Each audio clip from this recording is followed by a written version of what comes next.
ప్రభు అయిన యేసుక్రీస్తు నామములో మీకు సమాధానం కలుగునుగాక. షలోం. ఈ ఉదయకాల సమయం కొరకు 68వ కీర్తన 20వ వచనము. రక్షణ కలుగు చేయు దేవుడై ఉన్నాడు. దేవుని నామానికి స్తోత్రం కలుగునుగాక. దేవుడు మన యొక్క ప్రాణములను రక్షించువాడై ఉన్నాడు. దీని క్రింద ఉన్నటువంటి వాక్యాన్ని చదవాలని ఆశపడుతున్నానండి. ఒకవేళ మీ దగ్గర బైబిల్ గ్రంథం ఉన్నట్లయితే దయచేసి మీరు కూడా తీసి చూడవలసిందిగా దేవుని సేవకుడిగా మనవి చేస్తూ ఉన్నాను. మరణము తప్పించుటకు ప్రభు అయిన యెహోవా వశము. దేవుని నామానికి స్తోత్రం కలుగునుగాక. అనేక సార్లు మేము ప్రయాణం చేస్తున్నప్పుడు ఎన్నో ప్రమాదాలు కలిగినప్పుడు దేవుడు ఎటువంటి ప్రమాదము మాకు కలగకుండా ఉండునట్లుగా దేవుడు సహాయం చేశాడు. మీకు మాట చెప్పమంటారా ప్రియులరా?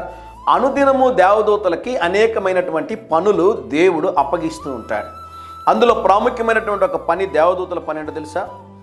తన బిడ్డల చుట్టూ దేవుని యొక్క దూతలు కాపలా ఉండి కాపలా కాస్తూ ఉంటారంటండి. దేవుని నామానికి స్తోత్రం కలుగునుగాక. మీరు గమనించండి, ఆయా దేశాలని పరిపాలన చేస్తున్నటువంటి ప్రధానమంత్రులు కానివ్వండి, రాష్ట్రపతులని, మంత్రులను, లేకుంటే ఎమ్మెల్యేలని, అక్కడక్కడ ఉన్నటువంటి ఆ దేశంలో ఉన్నటువంటి ముఖ్యమైన నాయకుల్ని, విఐపీస్ అంటారు కదండి, వారందరినీ కూడా పోలీసు వారు కాపాడుతూ ఉంటారు. సైన్యం కాపాడుతూ ఉంటుంది, నేవీ కాపాడుతూ ఉంటుంది. ఆ సైన్యంలో ఉన్నటువంటి వారు వీరికి ప్రత్యేకమైనటువంటి జెడ్ ప్లస్ కేటగిరీ అంటారు. ఇండియాలో మీరు గమనిస్తే వివిఐపీస్కి జెడ్ కేటగిరీ అనేటటువంటి భద్రత కల్పిస్తూ ఉంటారు. మీకు శుభవార్త చెప్పమంటారా? దేవుని బిడ్డలకి దేవుడు ఇస్తున్నటువంటి గొప్ప రక్షణ ఏంటో తెలుసా ప్రియులరా? దేవుని యొక్క దూతలే మనకి తోడుగా ఉంటారంట. దేవుని నామానికి స్తోత్రం కలుగునుగాక. బైబిల్లో మీరు గమనించినట్లయితే 2వ రాజుల గ్రంథం 19వ అధ్యాయం 35వ వచనంలో ఒక్క దేవదూత ఒకే రోజు రాత్రి 1,85,000 మందిని చంపేసిందంటండి. దేవుని నామానికి స్తోత్రం కలుగునుగాక. ఎంత బలమైనటువంటి సైన్యం మీ చుట్టూ ఉంది. నన్ను ఎవరో ఏదో చేసేస్తారనుకుంటున్నావా? నీ ప్రాణాలు తీసేస్తారనుకుంటున్నావా? మన జీవము దేవుని యొక్క చేతిలో ఉన్నది. దేవుని నామానికి స్తోత్రం కలుగునుగాక. దేవుని యొక్క చిత్తము లేకుండా మన తలలో ఉన్నటువంటి ఒక వెంట్రుక కూడా రాలేదని దేవుని సేవకుడిగా తెలియజేస్తున్నాను. భయపడొద్దు. మరణ భయంతో ఉన్నావా? ఎవరో ఏదో వచ్చి నిన్ను చేసేస్తారనుకుంటున్నావా?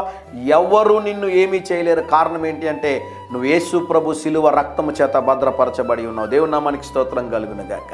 మరొకసారి ఈ వాక్యాన్ని చదవమంటారండి? చదువుతాను చూడండి. దేవుడు మా పక్షమున పూర్ణ రక్షణ కలుగజేయు దేవుడై ఉన్నాడు. మరణము తప్పించుటకు ప్రభువైన యెహోవా వశము. దేవుని నామానికి స్తోత్రం కలుగునుగాక.